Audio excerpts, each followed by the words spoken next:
NFL is going to get reportedly about a 10% stake in ESPN. What if I told you that Stephen A. Smith might be hosting NFL Redzone in a year from now?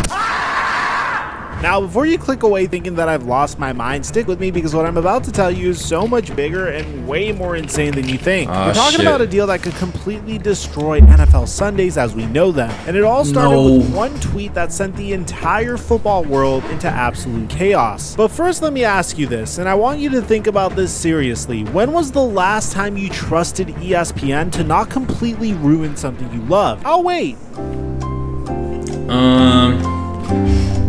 I'll answer that as a serious question, bro. Last time I honestly trusted ESPN like that was back when LeBron was in Miami. That was honestly the last time I can remember where ESPN was really good with all the shows, personalities, everything. It hasn't been the same since. What I'm about to show you is exactly why millions of NFL fans are genuinely terrified right now. Let me take you back to December of 2024. NFL fans are watching their beloved Red Zone, and something feels off. Scott Hansen is doing his usual masterful job bouncing between games, but then it happens. Split-screen advertisements start appearing during the broadcast. For 15 years, literally 15 years, Scott Hansen's #1 catchphrase has always been commercial free football. Facts. It was the promise that made Red Zone special. It was the reason millions of fans chose Red Zone over everything else. It was sacred. And just like that, it was gone. Scott Hansen, being the class act that he is, actually apologized to fans. He had to drop his signature tagline because it was no longer true. Imagine having to do that, having to tell millions of fans that the thing you promised them for 15 years is no longer something you can deliver. The fan reaction was immediate. That's inflation right there, Chad. They ruined the one perfect thing about NFL Sundays. Inflation ruined everything. To break this promise, then what's next? Well, as it turns out, what was next was way worse than anyone could have imagined, because this wasn't just about a few split-screen ads. This was the beginning of the end. How did they think that was okay to even put it in the game? I'm so sick of this company. This was the NFL testing the waters to see how much. That's how I feel about 2K, bro. The nuclear bomb that was coming, and man, that bomb was about to drop hard. So picture this: it's August 1st, 2025. You're scrolling through X, having a normal day, excited as hell that NFL season is just less than a month away, and then Andrew Marchand from The Athletic drops this absolute bombshell. ESPN and the NFL have agreed to a blockbuster billion-dollar deal that will result in top media properties like Red Zone moving to ESPN. But here's what nobody saw coming, and this is where it gets really crazy. This wasn't just some random business deal. This was the culmination of 4 years of negotiations that one source described as on again, off again, on again, and off again. And get this, ESPN isn't even paying cash for this. They're giving the NFL up to 10% equity in ESPN itself, potentially worth between $2.2 and $2.5 billion. In exchange, they get NFL Network, NFL Redzone. Bro, ESPN's value between 22 and 25 billion. No, that's a joke. That's actually a fucking joke. Bro, how did they fall for that, bro? Who's the one that said, "Yeah, let's go ahead and sign the documents on this"? Like, bro, what? 2.5 out of 22 to 25 is like, come on now, you got finesse. The NFL got fucking finesse. Network, NFL Red Zone, and 7 additional regular season games, and the NFL's entire fantasy football business. But wait, it gets worse, way worse. And I'm going to tell you exactly why this could be the beginning of the end for everything we love about NFL Sundays. But first, I need to tell you about the legendary Scott Hansen's response, because it's either the most reassuring thing you'll hear in this video or the most terrifying. When this news broke, every single NFL fan had the same thought. What about Scott Hansen? Exactly. The man who's been the voice of Red Zone since day one in 2009. The Syracuse grad who famously goes 7 hours without bathroom breaks. The guy who is Red Zone. His response to the ESPN takeover was just one word: onward. Now that either means, hey, everything's gonna be okay, we're gonna move forward together, or it means, well, this is happening whether we like it or not, so onward we go into the unknown. And honestly, I'm not sure which interpretation scares me more. But But here's what Damn. most people don't know, and this I didn't is even where know it he gets tweeted really that. interesting. Just months before this deal was announced, Scott Hansen was in what he called quite a knockdown, drag-out negotiation with the NFL. In May of 2025, he signed a 4-year contract to continue hosting Redzone through Right, 2029. I remember that. The timing? Not a coincidence. The NFL knew this ESPN deal was coming, and they made damn sure that their most valuable on-air asset was locked down before handing the keys to Mickey Mouse. But here's the question that's keeping me up at night. Does ESPN care about that contract? And speaking of ESPN, we have some pretty interesting nightmare scenarios for you guys. All right, let's address the elephant in the room. Within minutes of this acquisition news breaking, social media erupted with one absolutely terrifying thought. What if ESPN replaces Scott Hansen with Stephen A. Smith? And before you hell laugh, no. I want you to pay attention to the fact that Joe Beldner laid out what he called ESPN's 3-year plan to destroy Redzone. Year 1 would be no more commercial-free football. Year 2 would be replacing the witching hour with something promoting ESPN Plus. Year 3 would be replacing Scott Hansen with Kendrick Perkins. Could you imagine Kendrick Perkins sitting there saying, however, LeBron James would have caught that pass, or what the the Dallas fuck? Cowboys are fraudulent, Nah, they and Tom trolling. Brady would never, while 7 games are happening simultaneously. Now, Kendrick industry Perkins insiders is are saying crazy, these fears bro. are completely unfounded. Jimmy Traina from Sports Illustrated literally called the speculation too stupid to acknowledge, stating definitively that we're not going to see Stephen A. Smith host Redzone. The consensus among experts is that ESPN knows that they're acquiring the best TV products since Seinfeld, and they're not about to mess with perfection. But here's my thing. Haven't we seen Disney acquire Eesh. Nah, that is facts, bro.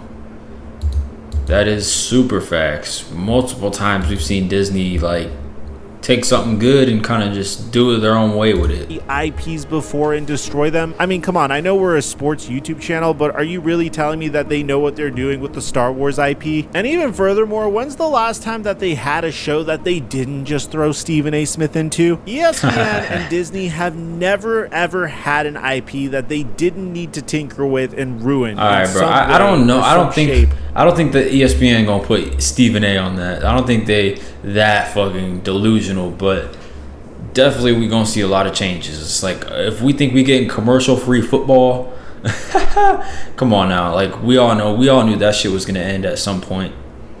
Everything has ads these days. Everything needs like to get paid for.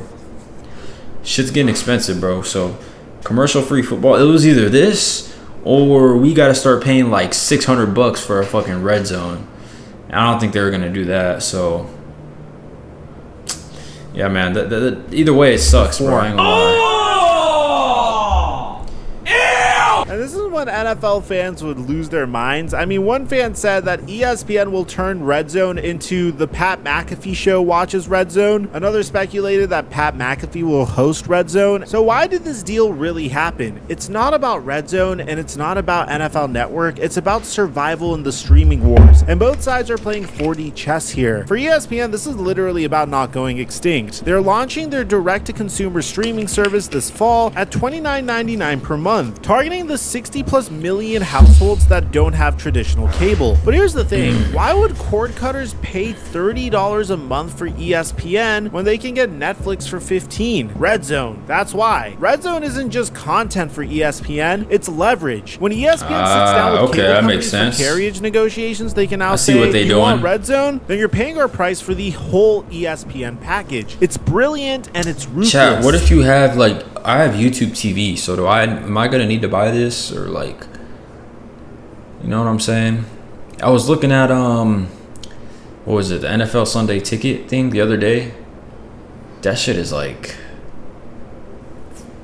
$300. I don't know if I'm The gonna get NFL, that. meanwhile, gets to exit the TV production business after 22 years of trying and failing to make the NFL Network a true ESPN competitor. Distribution dropped from 71 million homes in 2015 to just 51 million by 2024. The network faced repeated budget cuts and layoffs. So now instead of competing with ESPN, they own a piece of ESPN. If you can't beat them, join them. And if you can't join them, buy a piece of them. But here's what's really wild. world, this deal has been in the works since 2021. 4 years of negotiations, and it almost fell apart multiple times. The behind-the-scenes drama to this story is juicy. Sources say that negotiations started back in 2021, with talks heating up, cooling down, then heating up again in this exhausting cycle. The final breakthrough reportedly came from a face-to-face meeting between NFL Commissioner Roger Goodell and Disney CEO Bob Iger in the summer of 2024. But even then, it wasn't smooth sailing. The complex structure, equity for assets rather than a straight cash deal, created legal headaches that took months to work through. And get this, regulatory approval is expected to take 9 to 12 months, meaning we probably won't see major changes until the 2026-27 season, which is perfectly timed for ESPN's first Super Bowl broadcast in February of 2027. But here's what nobody's talking about. It's going to be in LA in 2027. The rise and fall of the NFL Network. Bro, why do they keep showing fucking Steve Smith? Is Steve Smith behind this or some shit? Deal was basically inevitable. Let me take you back to 2003. The NFL launches its own network with a $100 million investment and dreams of challenging ESPN's dominance. And for a while, it looked promising. They introduced Thursday Night Football in 2006, built programming around NFL Films' legendary archive, and created must-see NFL Network had aura back then. When I tell y'all, like, I was jealous of kids who had, like, the sports package just because they could watch NFL Network. But I mean, now, bro, honestly, now I could give two fucks about NFL Network. I only watch it during the preseason.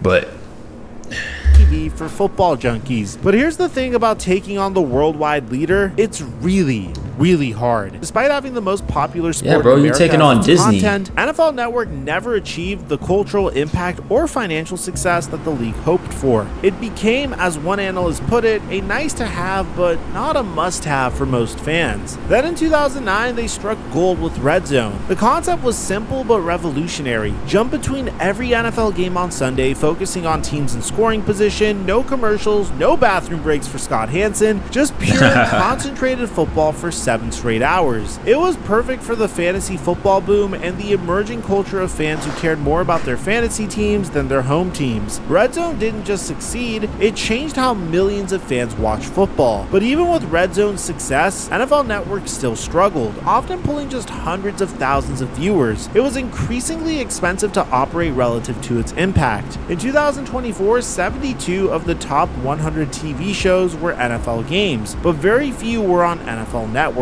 And that brings me to a historical comparison that should terrify every NFL fan. To understand why fans are so worried, you need to know what happened the last time there was a seismic shift in NFL broadcasting. In 1994, Fox shocked the sports world by outbidding CBS for NFC rights with a stunning $1.58 billion offer. CBS, which had broadcast the NFL for 38 years, was devastated. They fell from second to fourth place in ratings, lost key affiliates in major markets, and struggled for 4 years until they could get back into the NFL game. The message was clear. In the TV business, losing the NFL can be catastrophic. But Fox, they used the NFL to transform from an upstart network into a major player literally overnight. They gained credibility, massive viewership, and used football as a platform to promote all their other shows. Sound familiar? That's exactly what ESPN is doing here. They're using NFL content to prop up their streaming service and leverage Fox NFL games, chat, like Fox NFL is probably the best out of NBC, Fox, and CBS. I would say it goes Fox, NBC, Sunday Night Football, and then CBS.